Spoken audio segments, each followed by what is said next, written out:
somewhere off the 3rd in Indiana. And it's a Lakeside settlement. My buddy had it done at the Lakeside radio station, and the incisions that was scalpel. How are you? That came over the States Eagle. That's their house.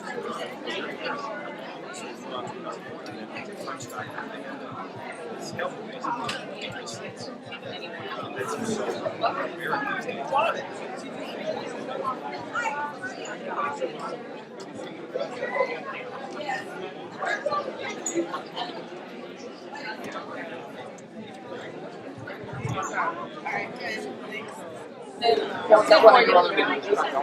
My partner is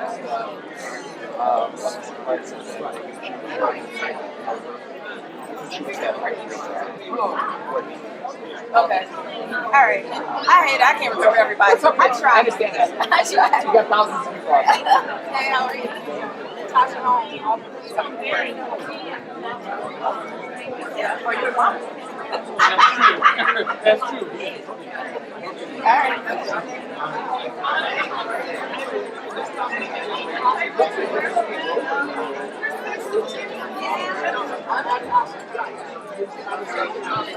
I'm the Alderman. Nice to meet you too. I know they did so many. Yes, sir.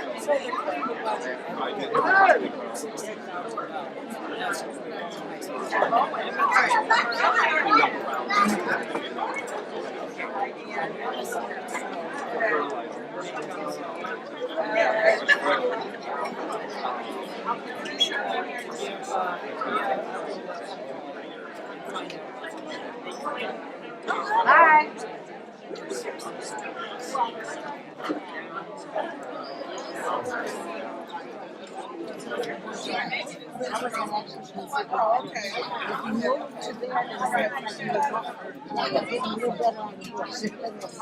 And I was, my mom was raised at 87 and then Phillips.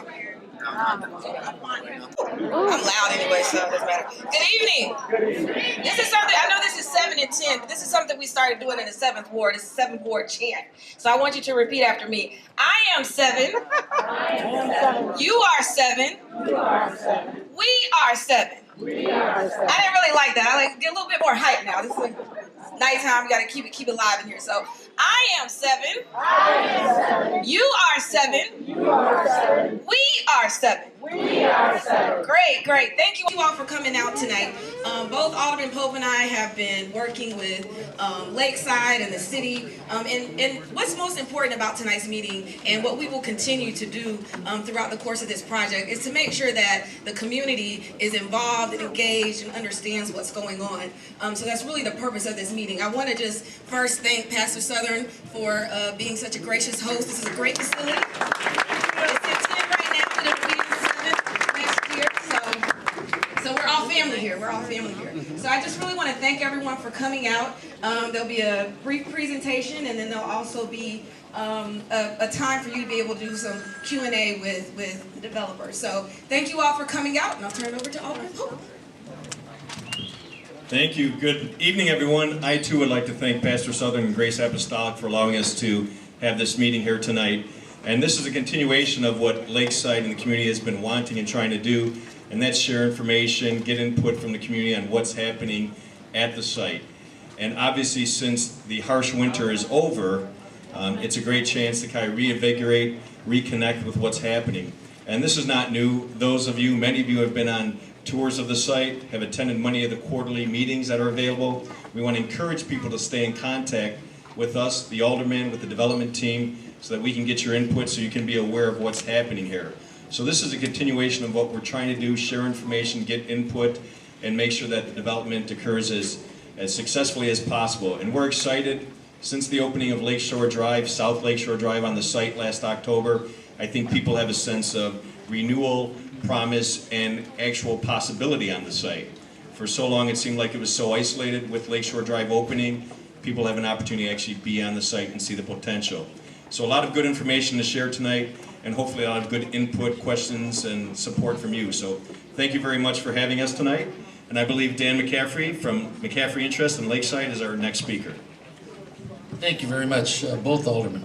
You know, when Alderman Holmes started that I am 7, we are 7, I thought to myself so many times, now Father, no offense to the Catholic Church, but I find myself going to church so often up in Winnetka. You go in there and by about the 4th minute, you know, you're darn near dozing off.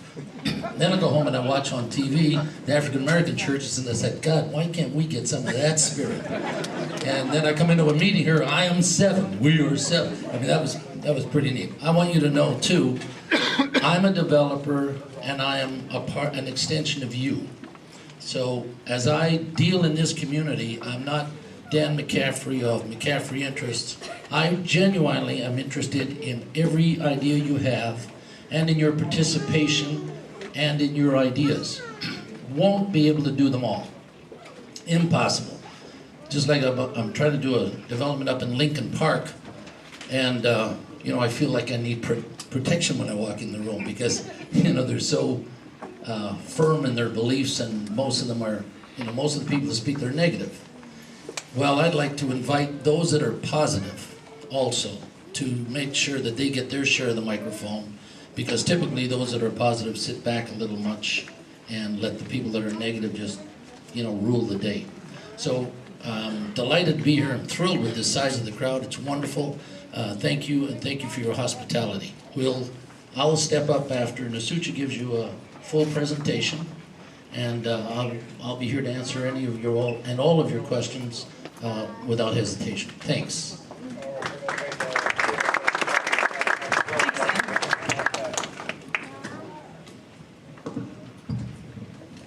Thanks again for everybody coming out tonight. So we're going to give a overview of the Lakeside project. Some of you maybe have seen some of these images, and for some it may be new. So what we wanted to do was make sure everybody was on the same baseline, everybody has the same information, and then we'll have an opportunity for Q&A, as Alderman Holmes and Dan mentioned. We are Chicago Lakeside Development. We are a partnership with U.S. Steel, McCaffery Interests, and we also see ourselves in a true partnership with the City of Chicago.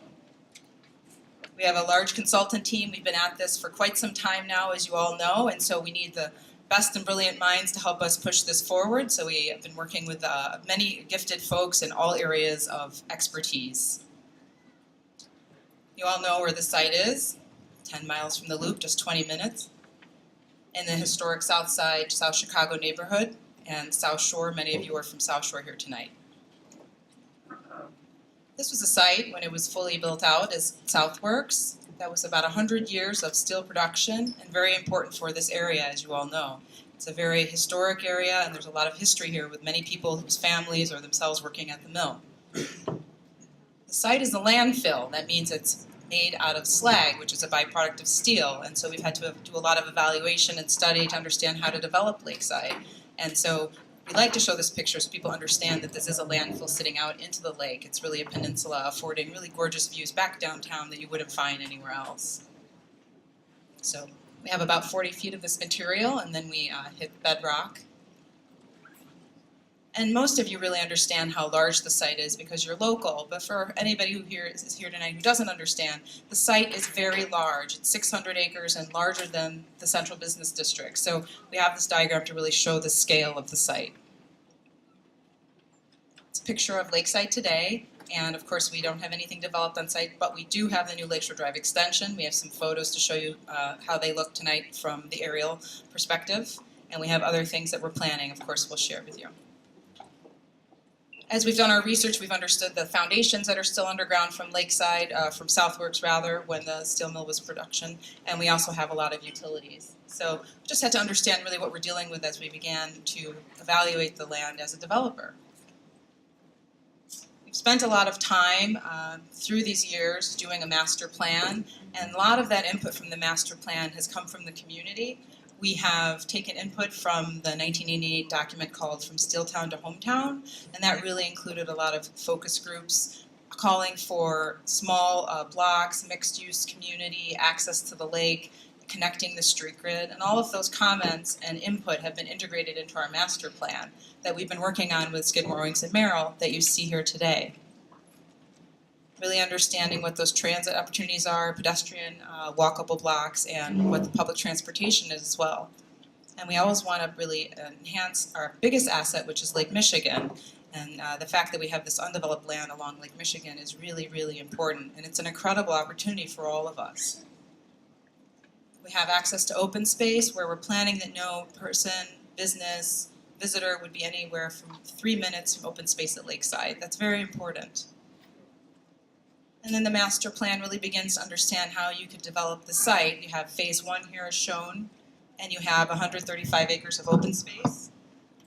And you have approvals we were able to get through City Council in 2010 for a high number of dwelling units to be built, as well as a commercial space, so 20 million square feet of commercial space. So in the end, it will be really a new community made up of several neighborhoods or multiple neighborhoods done in phases over time. This is a long-term master development. This is going to take a long time. We're in this for the long haul. We're looking at 30, 35 years plus. This is not going to happen in just a few years. So we're really trying to run a marathon here, not a sprint. And so I try to always explain that to people, that we need to work on building relationships, building bridges, being transparent, having regular meetings, so we all are up to date on what's happening. We've spent some time really looking at how to make this site different, and we've been able to create an identity and differentiate our brand, and looking at sustainability. That's really where the world is headed, preserving our assets in terms of natural resources, being smarter on how we use energy. And so we really came across this idea called the Lakeside Idea. And that means really transformative for the region. This is not a gated island community excluding other people. This is a gem for everybody in the south side, but specifically people on the southeast side of Chicago. We see ourselves as a regional player. Obviously, Gary Airport will become important as this moves forward, but so will other areas. We've been partnering with Northwest Indiana and understanding the linkages and other projects we can partner with. We really see ourselves as a 21st century innovative place to live and work and recreate. We want to design a place where you can live differently. We want to make sure there's next generation infrastructure and that people can really have that pedestrian experience where you don't have to be so auto or car dependent. And I think it's possible if we put in the right public transportation over time. But that takes planning and a lot of resources, so the team is definitely committed to that. Also, understanding our place on the southeast lakefront, we are part of a chain of parks along Lake Michigan, 23 miles of parkland. That's really what makes Chicago so amazing and why we're a great global city. People love to visit Lake Michigan. They understand we have the protected lakefront open space. We don't build up to the edge typically in most areas. It's all open and free for the public. And Lakeside continues that same kind of idea where we have open space for the public along Lake Michigan, dedicating about 130 acres of open space to the public at Lakeside, and the whole outer edge of Lakeside along Lake Michigan is open space for the public. And also understanding how to be rooted in the wider community. Economic development is very important. How are we going to create jobs? How are we going to create opportunities? This will require many partnerships, a lot of new development, a lot of teamwork to move forward to create these opportunities. But understanding that there's different types of jobs that can be created here. Jobs that are green collar jobs and really kind of focus on green tech, which is the way of the future. We've really decided how to create a different type of development, and we focused on these four principles, which are energy, water, waste, and technology. I have a few slides here to kind of just highlight what those are. I don't want to get too technical, but I think it's important to understand why this is a different development. Energy, we would love to have a district energy utility plan here. We think that we need to find a way to create renewable energy. We could be then able to offer energy at lower prices to the nearby community, and it's also the right thing to do going forward. We are currently very coal dependent, and there are other ways to create energy. So because we have a blank site, it really is an opportunity to start from scratch. We have no infrastructure on site, and we have the opportunity to plan a brand new place in a new way, doing things if in an innovative way, not the way we've always done construction and development in the past. And that's really exciting, and it's great to be a part of this journey. We also have a very innovative stormwater plan where right now all of the stormwater falls down through the site or in the area to the combined sanitary and sewer system, burdening our existing infrastructure that's way over 100 years old. And then we also deplete a lot of the water from Lake Michigan. Every day, 2.05 billion gallons of water is sent to the Gulf of Mexico. We're not preserving this fresh lake water resource.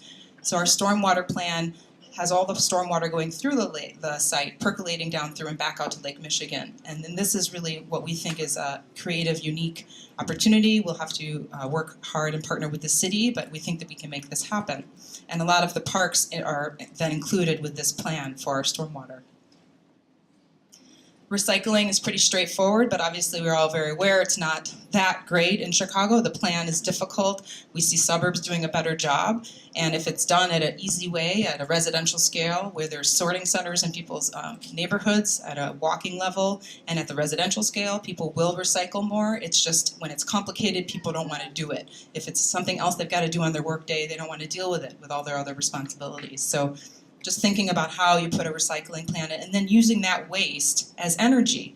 In other countries, for example, in Denmark, they're using 94% of all of their material as energy and only sending 8% to landfill, or 6%, depending on who you talk to. But we only send, the majority and only really recycle about 8% in Chicago. It's not a very good statistic. We know we can do better.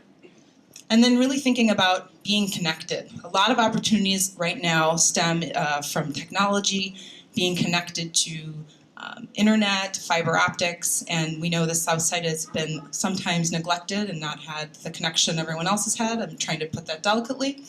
And so what we think is we need to find a way to plan this. We partnered with Cisco, and we've identified that the really fast fiber optic trunk is just half a mile away from us under the Skyway, and that means we can connect it to Lakeside and also integrate that into community needs, existing community today, to provide a lot of really great resources such as remote healthcare and education. And that would really improve many, many aspects that maybe aren't as strong as they could be today. And so this just shows a photo of healthcare, having a doctor somewhere else, and then a nurse practitioner with you. Medical facilities, outpatient centers are moving to where people live today. People are not going to huge centers as much. The medical model's changing. So we're trying to also make sure we integrate that in our plan and be mindful of what people need locally. Wanted to share with you an award we won. It was really important for the development team. It really raised us to the global level. People know about this project globally now. And this was an award that we won for being really sustainable and how you plan new cities. And it was called Chicago for Pedestrians. And so we won an award. The award was given to us in Copenhagen. That's Arnold Schwarzenegger there as the MC. And it was about 1,500 people at this event. And we were given this award and shortlisted from 100 sustainable solutions worldwide. And the other fellow there is a winner for flexible solar technology on rural Kenya on huts. So this just kind of shows you some of the work we've been doing, really trying to move forward. Lakeshore Drive is a huge, huge accomplishment for us. There was a bit of delay. Many of you know that who live nearby. You had to put up with construction and delay, not having information. But we were able to get this restarted. And I must say, Dan and the team really spent a lot of time working with the city to plan this boulevard so it was really accessible for the public. Originally, it was planned for kind of industrial truck traffic. It wasn't really meant to be for mixed-use development. We got in there and explained we need to find a way to make sure this is accessible for all. There's signalized intersections now. You have all the existing street grids coming through. Today you have 83rd open, 85th, 87th, and 81st will get opened as we get to that phase. That means everything, and that gives access to the lake. You have Park 523 open now. This begins to really open up all those assets I was talking about. Some pictures for you of the extension. And this was primarily funded by the state and also some by the city. Coming in at 79th and connecting into Avenue O that was already in. Looking southbound, looking towards Rainbow Park. And just talking about the development, we're looking at a lot of different land uses, but that really gives the development team access to begin to show the retailers that we need to, show the investors and the people, here's the site, here's the main access road. You can come visit us, this works, you can get here, it's wonderful. And so for us, it's meant everything the past several months since it's been open. This was a zoomed in shot of the 5K we had last October when we opened the road with the city. And the new bus turnaround, which has been very, very useful to the staging and the increase of bus traffic and the routes and the times for CTA. And the festival we had, the first festival along the lake at the new park open to the public. Here's a picture of the ribbon cutting. Many officials showed up. It was really well supported. Alderman Pope, Alderman Holmes, the governor, Dick Durbin. It was a big deal. We also partnered with local high schools for a marching band, have different events at the opening. We had a bike race. Lots of people in the community came out. Again, picture of our open space. The Orwells, a lot of you know, with the history of Southworks, we want to preserve the southern one. We want to make a public park, and it's really important that we think about that. Mud to Parks is a big partnership going on right now. This is a city and a state of Illinois partnership. You can't build parks on slag, so that's bringing in dredged material from Lake Peoria, bringing it onto the site, drying it, seeding it, and creating new parkland. There's another 11 barges that's been funded that's going to be coming in this year. So this will be the 4th installation this year. And Governor Quinn is 100% behind this project, and it's really great to have that support. Here's a picture of the new park. It's gorgeous. It's on Lake Michigan. And soon it will be renamed this fall. I've also heard that a new sculpture will be going in. That's wonderful. We had a lot of interesting activity this past winter in the slip. A lot of fishermen. So we didn't anticipate that type of activity. So that's something new. And again, I just wanted to point out where we've come from. We had these original kind of densities or new dwelling units planned and new commercial uses, but since then we've made all this progress and we've really been able to increase that. We've also picked up that Solo Cup site that some of you are aware of, and we've been really moving forward. We have a tax increment financing plan just for phase 1, which is just for public improvements, not to be used for anything else. That's for curbs, streets, roads. Without that TIF, no developer would be able to carry the burden of the construction. And so that means everything that the city was able to partner with us and work on this difficult project. And so we will be using that to move forward with phase 1. This just shows over time. I said it's 35 to 40 years. We're not really sure, but people like to see what it would maybe look like. And then some interim uses I wanted to point out. We had a concert in 2011. We hope to have more, but we did need the road completed, so there's been a little break. So we'll see if we can get another one, and we'll do a lot more partnering with the local community like we did last time and do it even better. We have a temporary velodrome. There has been youth from New Sullivan and other schools who have been able to train there and never been exposed to a sport like this. It's an Olympic sport, fixed bikes, 50-degree banking. That's a big deal. There's only one other velodrome in Northbrook. So this is in your community, and you need to know about it. And we hope that you can also spread the word about all the good things that we're doing. We hope to bring in urban farms. We know that there may be one coming in soon. It's really important as we have a food desert issue, access to fresh produce. And then a lot of the local impact work. We have so many partners. It's growing all the time. We get requests often. We want to be supportive. As Dan said, we can't help everybody, but we can maybe creatively work together in some other meaningful way. And we've just done so much already, so we wanted to share with you all that we have done. A lot of this is on our website under the community page, if you haven't been to our website. And it just keeps growing. We have a local business directory. We have over 200 businesses in that. We try to do a lot of local spending. We track those dollars. We partner with local businesses for whatever we need to do. We work with the chamber. We work with local schools.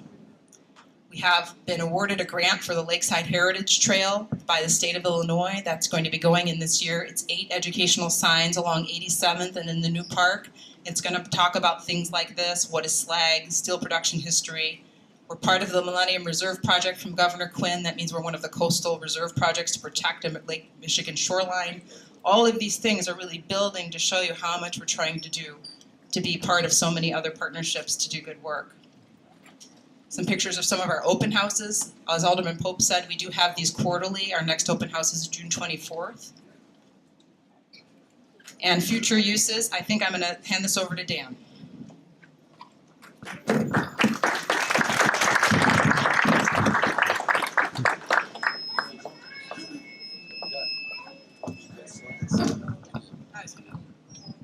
That's a tough act to follow. She's Natashia been our senior project manager on this project for 7.5 years, and she's doing a fantastic job. I think you all have had the opportunity to interact with her. Oh my! So she didn't show me the order of the slides. So here's the first one. We are going to respond, and we want your help. We believe strongly that this corner of this site is the best spot for the Barack Obama Presidential Library. We believe that. We believe it for very many reasons. And, I could put on my salesman hat, but very honestly, a lot of iconic buildings in Chicago are on the lake. And they run out. And they run out where? They run out at a spot where the actual piece of land of Chicago reaches furthest into the lake. So when you're standing here, you look back at Chicago. It's like being on the South Side's Navy Pier. It's absolutely stunning. It is apparently, now I'm told this, it's apparently only 2 miles from where Michelle was born. It's only 4 miles from the University of Chicago, who are desperate to get the library. And should they be awarded the library, we're going to give them the land. Just take it. What's that?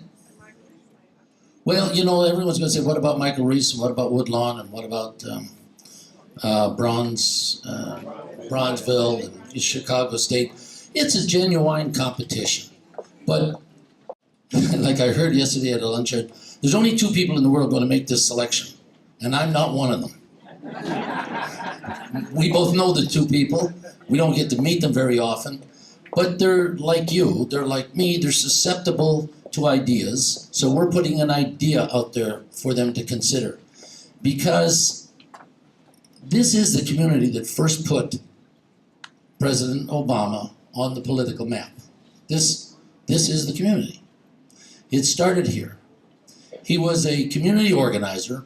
Well, hell, if you want to organize a community, come back here and put your library here. Then the community will take care of themselves. This will be the single most powerful presidential library in the country. No doubt about it. I don't mean to, dwell on race and stuff, but every person of color takes pride in the fact that this man is our first president. Everybody. It's fantastic. So, President Obama, if you put your library here, people will rally to it. And here's one of the things you'll hear, what's a little bit out of the way. Hell, if I leave Dublin, Ireland, and I travel 9,000 miles and land in Chicago, and then I take a cab 45 minutes to my hotel downtown, what's 22 more minutes?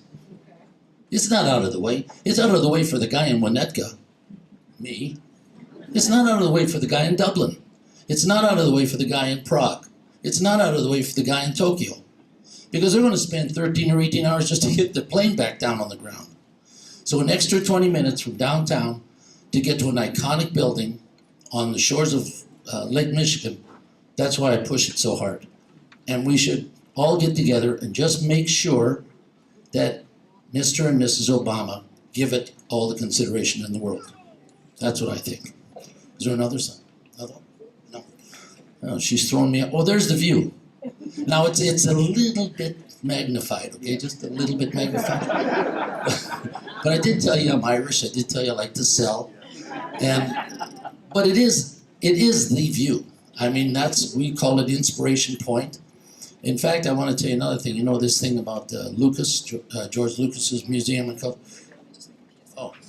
If you all could begin to fill out your cards on your chairs, we left cards if you have questions, and then we will be having TJ. TJ, where are you? TJ's in the green shirt here with the camera around his neck. Get your cards to TJ so we can answer your questions in a manner that gives everybody time. You'll get a charge out of this. They held a little hearing, about 10 or 12 days ago downtown to get some public input on whether or not the Lucas Museum and Cultural Center would be welcome in Chicago. What about Starwood? Star Wars, yeah, Star Wars. You know, the guy that, gee, you don't have to tell these people about Star Wars. So anyway, it was really interesting to us. We wrote a letter to be read into the record, but you know that 60% or more of the people that stood up and made their opinion known 60% or more said you ought to put it on Lakeside. Now, could you imagine if you got Lucas's museum down here? It's a long shot, I agree. But some other idea will come along soon. But if you had Lucas's Cultural Center and Museum and you had the Presidential Library here, what it would mean for all of you and all of your children forever. So fill out a little, what are we getting them to do first? No, but I mean, write to the president and this Senate. Petition, yeah. We have things we can circulate. So that's it, right? Okay, thank you. Thank you, Dan. So with that, we told you we'd be efficient. We want to leave time for Q&A and be mindful of everyone's time this evening. This is our website. We have a Facebook page. Our next open house is June 24th, and we'd love to see you there. So with this, I think we'll begin to take questions. Oh, I'm sorry. I forgot our most important speaker after myself and Dan. Joe Williams, the target group. I was being too efficient. I don't know what I have to add. I'll tell a joke or two or something. I'll hand this over to you. Thank you. Well, good evening, everybody. And again, I want to thank all of you for coming out tonight. We see crowds like this in this community all the time, but it always gratifies me that this is a community that has a great deal of interest in the importance of this site and has a great deal of interest in wanting to be involved and making sure the right things happen on the site. Let me tell you what I'm going to quickly talk about. First of all, I want to make sure that everybody that came in did have a chance to sign in. If you didn't sign in, please sign in before you leave, because we want to make sure that at the very least we have a way to communicate with you on an ongoing basis. We've been doing this for about 5 or 6 years now, and what's interesting is that we do have about 200 local businesses that are on our website right now who have already signed up and filled out a form. And those businesses are businesses we're going to be talking to in the future as some of these opportunities become a reality. And that's really the heart of my commentary, which is basically opportunity. I think that when you look at a presentation like this, it becomes very clear that a lot of great things are going to happen here in the near future. And the question is that what will that really mean to the community, both on an economic basis, a job basis, a business opportunity basis, an opportunity to get involved and work on projects that actually help the community, not only from the point of view of what is being built or what is being developed or what library comes, but more that people who are here get a chance to see what's going on, and if they're ready to do something, that they get an opportunity. So you filled out a sign-in sheet, I know, and you signed up. We also had a business interest form. We put that form out there so that if you are in any kind of business and are in this community, we want to get you signed up and get you on our list, because we're going to use that list to determine how we go forward when these opportunities become available, whether it's a housing project or whether it's a commercial project or whether it's any other thing that we're involved in. We want to make sure that we know from the community those people who have interest in being involved. Also, and very, very important, as we begin to think about what is now going to be constructed on this site, we're going to be looking for people in the community who really are in construction and who would like to be considered for construction opportunities on the job side as well as on the construction side. So it's kind of important that you get signed up and you get on our list, because that's going to be the most efficient way to communicate with you in the future. It's also important to think about what we really want this project to mean to this community. So whether it's jobs or contracts or local business opportunities, we want you to feel like you've gotten information, you're able to maintain the status of the project, and as the project goes forward, you know as well as anybody else in this community what's happening. We have annual meetings where we put on a presentation just like this, and we've had these in the last 3 or 4 years every year. We'll have it again sometime this year before it's over. If your name is on the list, it'll be another opportunity for you to come out and find out what's currently going on or what's planned. So I want to just make sure that you know that we're thinking about things that we can do to make a difference in this community. We know that there are going to be jobs, we know that there are going to be contracts, we know there are going to be business opportunities. And we definitely want you to be a part of that process. And if you have something that you want to do here, that we give you an opportunity to do it. One of the things that Natashia brought up, and I just want to reemphasize, we are trying to buy everything that we can buy locally in this community at this time. We found through some of our other sessions a woman who makes cookies, right? So those cookies, she wasn't available today, but for every event that we have, she does make our cookies. So that's the kind of simple way of thinking about how do we get the community involved. If we don't know who you are, and if we don't know where you are, and if we don't have a way to communicate with you, as all these opportunities become available, you won't know about the opportunities. That's not our intent. Our intent is to make sure you not only know about it, but to the extent that you can plan to be a part of it, that you got enough time to know what you're planning for. So I just want to say that we've got the database. We're running a database. If you're signed in, we're going to make sure that you keep getting informed about future events and future meetings, annual meetings, or any updates that's going to become to the community, particularly if projects begin to get underway. So with that, I'll stop and turn it back over to Natashia.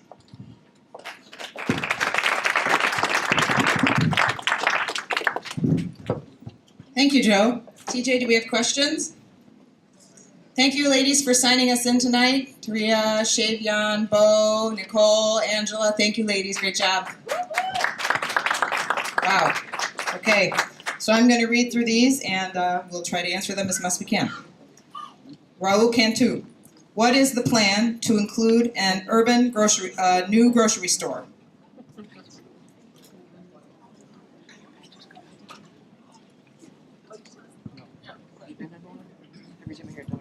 We have a plan. And the city of Chicago is very, very involved in it. We all recognize that this is not a place where you can say, I'm easily walking to this grocer or that grocer and have a selection. So both Alderman Pope and Alderman Holmes have been very active. You could take a shot at entry. Well, I don't think we're at the stage where we can divulge all the information, but as Dan said, it's important to recognize some of the needs of the community, and with some of the food deserts that exist in Chicago, this has become a priority of the development. And I think we're looking at a grocery store that would be reflective of the community in terms of meeting the needs, having fresh fruit, produce, a building, an employment force that would be reflective of the community, someone who really wants to be a partner, someone who is established, has capacity. Oftentimes, all four of us over the years have gotten a lot of ideas, a lot of questions, people who want to build things out here. And that's great, but certainly if John Doe from the audience said they wanted to rewire my house because they just read a book on electricity, I'm not going to have confidence in that person. So we certainly want a project that's going to be successful, and the group is entertaining a very, very serious commitment, pledge to build a grocery store that everyone would be comfortable with in terms of variety of products, a significant hiring plan that meets the demands of the community, hiring locally, building with union representation, and someone who has capacity and a history of success. So Dan, I didn't want to divulge too much, but I think that's on target. Yeah, okay, very, very, very quickly.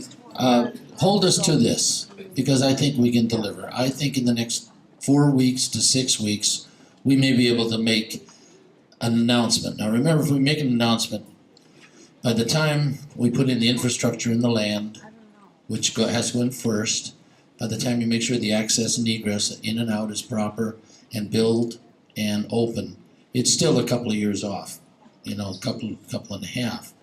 But it's not much more than that. So I'm really working with the alderman hand in hand. You don't do these things alone. They're really pitching in with us. And we're hoping, very, very hopeful that we can move it soon. Arnold Bradford. What affordable housing is planned for seniors and low-income working residents at Lakeside? Well, we definitely have a plan for affordable housing, mixed income housing. We know that we have to think about all different housing types. Definitely we're thinking about starting with some rental housing, maybe 400 or 500 units. Would not be sprawled out single family homes. You've seen kind of the forward thinking project. It's very urban, It's future, it's thinking forward, so we definitely would have mixed income housing and affordable housing at Lakeside, yes. Amalia Nieto Gomez, what is the plan to establish a community benefits agreement input from the community? Amalia, why don't you answer that? Amalia's been chasing us, as have many people, for quite some time. The concern, whether it's Amalia's or everybody's, is that we don't just start building and then forget about you. And Amalia and many of her friends and associates are doing their best to put together a group. Right now, to tell you the truth, I don't know, and Amalia will not be offended, I don't know who the right people are at the right time, the right place, because even tonight, I'm sure there's people just learning about the project. But we're not afraid of community benefits groups. We encourage it, but community benefit agreement. But we're going to do it a little more deliberately than doing it before we all know exactly what path we're on with the first development. And I'd just like to add, I think that we've been sitting down together, Alderman Pope, myself, and with Natashia, to really look at making this more of a something that's solid, as Dan just mentioned. And so we are in the process of developing like an advisory committee, but it's going to be something that's set in stone. There are going to be bylaws. There's going to be process and procedure. And while we're trying to develop this list of folk to be on this advisory committee, I just want to say that a part of that, while there will be one large advisory committee, there will be opportunities for other people to get involved in the process and be a part of the planning process, because we'll have subcommittees, so folks will be able to still be involved in that process. And I think, as the Alderman said, this would be a formal group. It wouldn't be an ad hoc group. There'd be a formal LLC set up, so it would be a legitimate organization recognized in the state of Illinois. And to give you more information, it would consist of groups, working groups that would address some of the issues that have already been brought up. Economic development, housing, transportation, recreation. So we'd have education, and there's a whole list, not surprising, because this is such a large site. We need the input of people who can add value to that. And I'm certain, looking around the room, that several of you here today will be part of that group, or at least offer to be part of it. Francis, as a homeowner in the area, how will this development affect the value of my home? Well, I mean, without a doubt, my absolute 100% pledge would be that your value is going to go up. Now, I think the follow-up question is, well, what about my taxes and so on and so forth? And there are ways to somewhat protect yourself, but I don't run the tax man. In fact, he picks on me every once in a while too, as you know. But your values will go up. This should be a wonderful. I think the road has already made your values go up. So, Alderman. Yeah, I mean, I agree. I think anytime you start to invest in an area, and obviously, again, I think most of you have heard this all the time, but there is no place else in the world where you're in an urban area that is as old as Chicago, where you have 600 acres of undeveloped property that sits on a waterfront. There's no place like that in America, for sure. So it's a great opportunity, and anything that comes there is going to definitely be a benefit to us locally, but to Chicago as a city, and then as a region also. And I think there's legitimate concern. Everyone wants to see their property value go up, and not necessarily their taxes. I mean, that's the reality of it, though. But we want to make sure people are taking advantage of the existing programs out there that can minimize your taxes. And we'd like to work with the Cook County assessor, who determines your taxes, to see if there's some districts or opportunities to minimize the impact on your taxes going up. But certainly half the people I talk to say, I want my property values to go up. Others have said, I don't want to see any change because I want my property taxes to remain the same, if not go lower. Certainly in the neighborhood adjacent, in the bush, for example, there's been disinvestment. We want to see the values go up. We want to see people take interest in developing homes and vacant lots and have it a better community altogether. And that will be the effect. There will be an increase in the value of the properties. So I'll read this one from Alan Lintrup. Other than Lakeshore Drive, what has changed on site or in the plans in the last year? Well, Lakeshore Drive is the most visible, the only visible thing you can see. Lakeshore Drive, and of course the park, the little park, and the sculpture, and the landscaping and so on and so forth, which in and of themselves is no small measure. I think we're hitting $90 million, about $90 million. Now behind the scenes, there are the things going on that both aldermen and myself are a little bit silent on tonight because we kind of have to be. Tenants get upset when you talk before they sign. But behind the scenes, we are talking to probably 1 million to 1.5 million square feet of residential tenants. Retail tenants, who we are nurturing their interest in coming in and doing a shopping center. Now, it's a long road. It's like pulling hen's teeth. I don't mind telling you, it's not easy. And if you've ever heard the little saying, to get the first pickle out of the jar, that's what we got to try and do. First, we get that first pickle out of the jar, the other guys follow along. And so, relating what we just said earlier, we've done plans, we have layouts and so on for shopping centers. And if the first pickle comes out of the jar, which we hope in the next 3, 4, 5 weeks, I think that will cause us to get into a cycle where we're able to make more announcements more often. Housing-wise, we have brought a number of housing developers down here. They all have been told that they have a 20% requirement on affordable housing.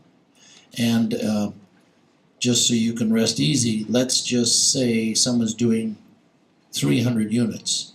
20% of 300 is 60. But they won't do 300 the first, they'll phase the 300.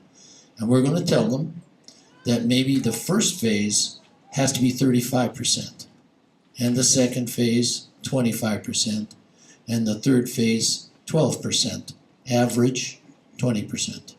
So that we try to address the needs of the community first, which is that the first pickles out of the jar residentially are in the more affordable area. Marion Brown. My neighborhood lost our crosswalk, park paths, and now face an additional fence barrier. How can our park lake access be restored?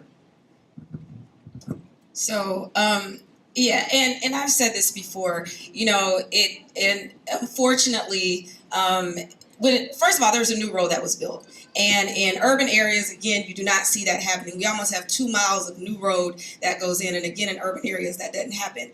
Over the course of a highway project, when you're building a road from scratch, really takes about 10 years. And over the course of that project, there are things that go into place. This project was actually funded by the feds, by the state, and by the city. And so there are certain requirements that are to be done that have to be met in order for the project to go through. And 2 of those requirements are that they have to have meetings with the community. So there were 4 meetings held, 2 in the 7th Ward, 2 in the 10th Ward, and this precedes me being alderman. And I believe that, there were probably a lot of images shown and of what the road would look like. And the barrier that's in the middle of the road, I understand that was a part of what was shown. There probably was some pedestrian bridge or something like that shown.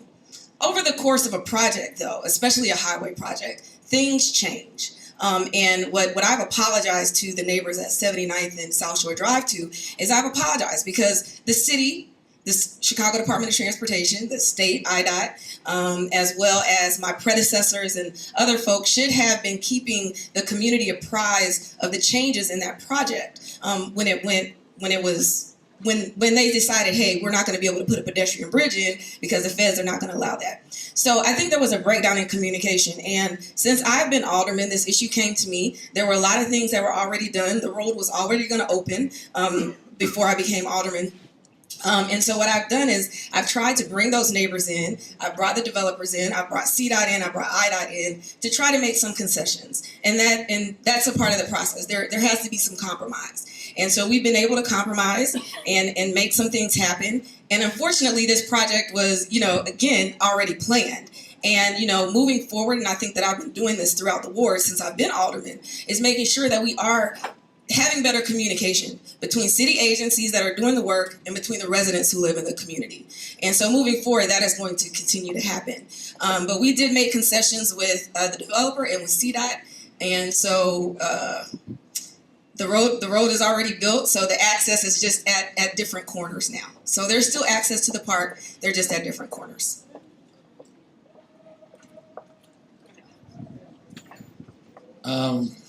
So Father Wolf is getting back at me now. Father Wolf Whirling says, how important is it for neighborhoods to develop first or alongside Lakeside for investors to start building at Lakeside? You know, I will tell you, this is 2 years ago, I had Target down here. And Target is standing, and I'm going to pretend now, standing looking out at the lake. Who doesn't? And then they look and say, well, why would I put a store here? There's nobody here. I said, turn around. You know, this is a very densely populated area. This is an area that needs Target. Target's at that moment in time was not wise enough to know it. But Target now, instead of me taking them on a 4-wheel drive where there was no road, I took them, I did tell you, I took them down here. And they look around and say, man, this is really nice. This is really a nice place. Don't get this thing going without talking to me again. So the neighborhood, Father, is developed. The neighborhood has a community. The neighborhood has a sense of itself. The neighborhood is ready to take the next step. I'm not going to be the guy that develops the neighborhoods. The neighborhood is going to develop itself, because it has great roots, it has great history, and that was very evident the day that we cut the ribbon, when so many people were so proud of the fact that a lot of the visitors that came down here, my grandpa worked here, my dad worked here, I worked here as a kid. When we get the development underway, I think this neighborhood will speak for itself, and it will in fact be developing right along, not developing beside us, improving alongside us. Joe, I think you have a question or two over there. Let's try to keep it a little bit brief because we're running late. This question comes from Willis Myers. It says, what initiatives will be implemented to create business ownership and community wealth for local residents? Again, I want to reemphasize that we're trying to collect data. We're actually going to be doing some asset mapping out here pretty soon, looking at the businesses who already exist in the community, what kind of services that they provide that will help us, complete our directory of businesses in the community. I think that if a business person who is coming here and wants to have an opportunity, say for a retail store, we want to find out who that person is. We want to know who they are as soon as possible. And that's the reason that we have that form over there, so we can find out who these folks are. I think the question of initiatives, and by the way, you should know that there are many initiatives that are out to try to help firms who are trying to go in business. We have access to those type of individuals or those type of organizations. We'll definitely make sure that that kind of information gets transmitted to anybody who's interested in a business opportunity. So I think that that's the answer to that question. The other question I had was from Don Autonomy. I think that's right.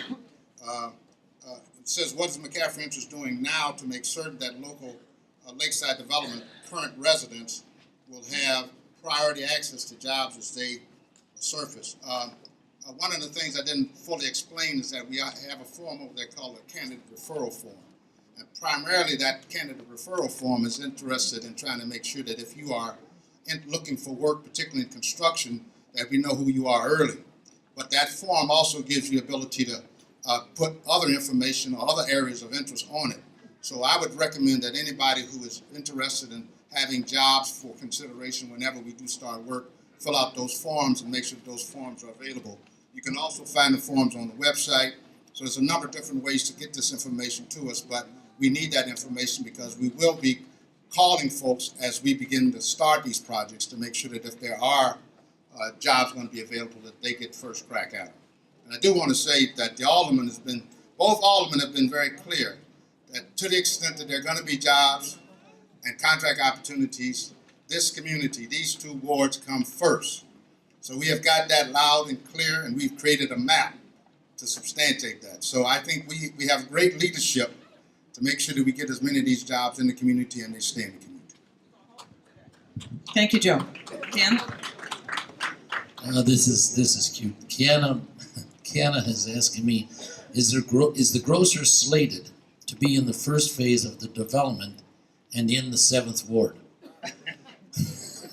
Well, since I like both of these people so much, we redesigned the whole damn project, and we're doing a 70,000 square foot store with 35,000 square feet of it in the 7th Ward and 35 in the 10th. I'm only joking. I think either alderman would be delighted in either position of the grocer, as long as that grocer is the attraction that we need to get the other retailers.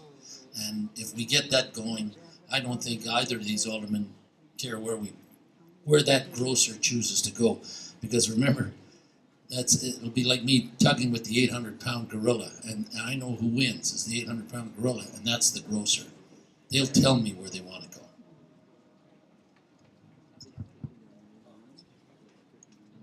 Is any part going to be gated? No.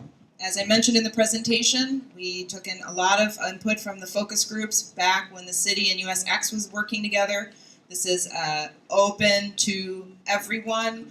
We're going to be working with community engagement. We talked about this advisory committee. We have street grid connected going through, getting people back out to the lake. This is not meant to be a gated community, and I'm glad you asked the question because it is a good one. Dave Vance has a question. Do you know the time schedule for Park 523 and Park 503? Park 523, as Natashia had mentioned in the presentation, is the park that's right at the end of 87th Street. That park opened up in October when Lakeshore Drive was open. We had a festival there that day, and later this year, as we talked about during the opening of Lakeshore Drive, we plan to name it Steelworkers Park to recognize the significant contributions steelworkers made to this entire area. We plan to do that in September of this year. We have a working group with local artists and interested residents and parties to make that park as good as possible, including having a sculpture there that really lends recognition to the history of the park. Park 503 is a little further south, basically 89th and Mackinac. That's a park where we're committing half of it to be run by Growing Power, which is a community-based gardening group that's in Milwaukee and Chicago. So there'll be community gardens on many different levels for the folks who want to have a small plot to raise their vegetables to something more along the commercial lines. Because gardening is more than just a hobby these days, it's about sustainability. So both those parks will be more fully activated later this year. Park 523 in September and Park 503, half of it will be, you'll probably get information in the next 4 or 6 weeks. We'll have a community meeting on that. Another question by Charles Kyle. Are any bus routes going to run along the new Lakeshore Drive? When will 87th Street bus go to the new park? We're really recognizing or waiting to see what the demand for that is. Certainly, we all know that all agencies, all individuals, families are strapped for money. So there's no reason to run a bus if 1 or 2 people are taking that. We have met with the CTA to talk about what routes would be appropriate when the park is opened, as it has been in October, when the new retail development comes on board. So they're giving some thought to that. I think we'll have to see once demand dictates that the bus routes will actually be implemented. I think this is a PSA. Al Braggs, where are you, Al? Here. Doll Inc. I am part of Homeless Veteran Women Bike Ride on June 14, 2014, starting at Lakeside Bike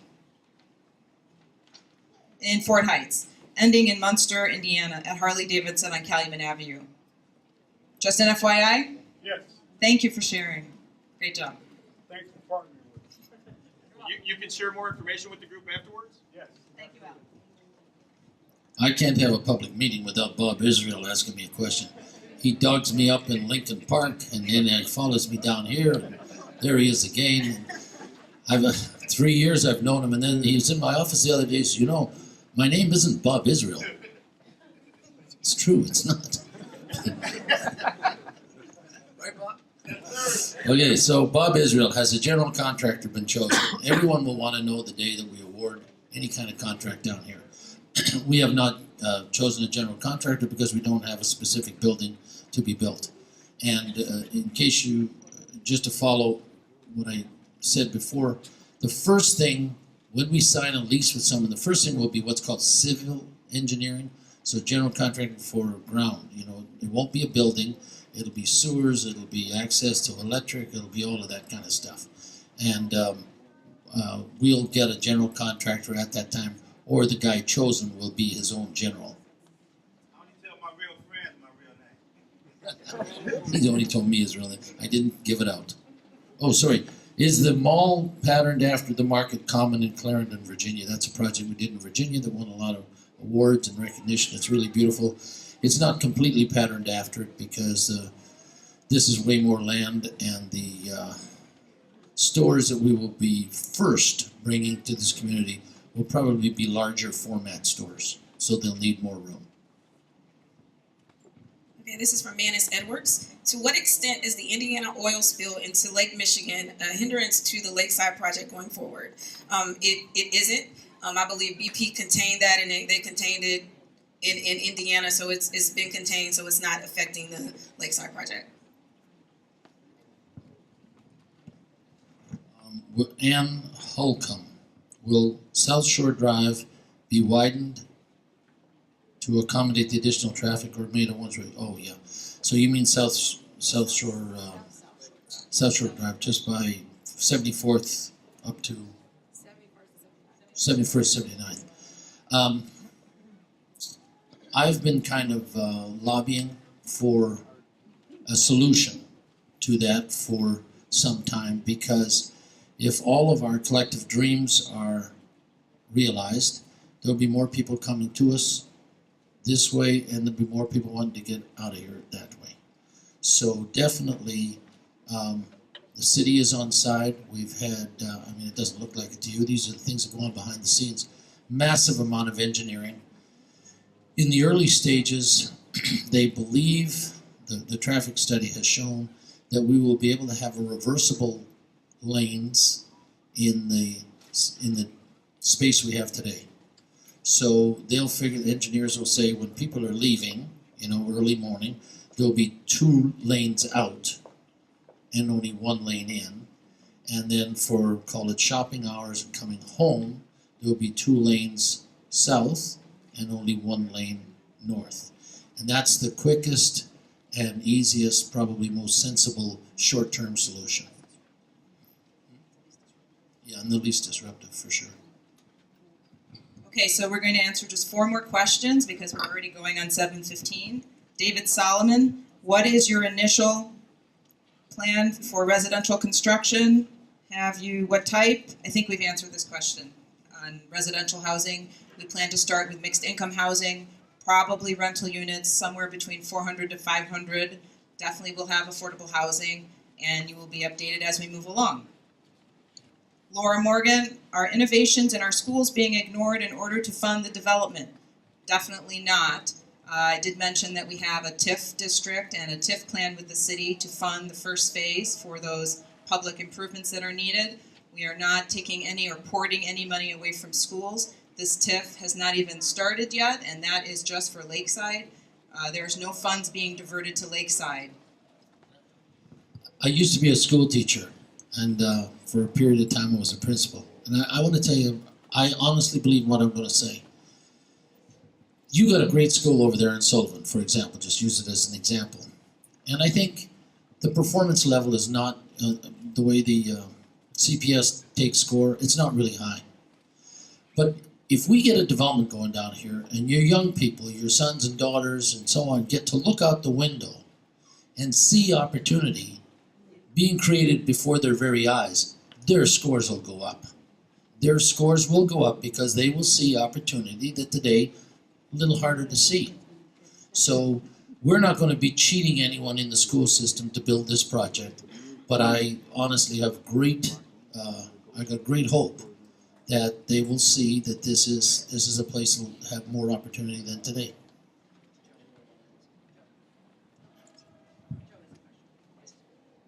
I have a question from an individual who signed this as Eats Groceries. Who did this?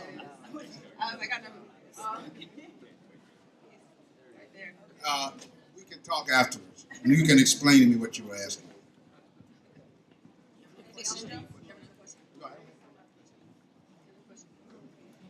Okay, so we went through the stack. A lot of the questions were the same, so we wanted to make sure every single topic was answered. Thank you very much. If you have additional questions, we'll stay behind a few more minutes. Not many, but a few. And you have our website. We have a Facebook page. We make weekly posts on Facebook. If you don't like Facebook, our website, we do also post there news about the project and kind of the bigger things we're doing. You see who we are, Dan and myself. Thank you, Alderman Pope. Thank you, Alderman Holmes. Thank you, Joe.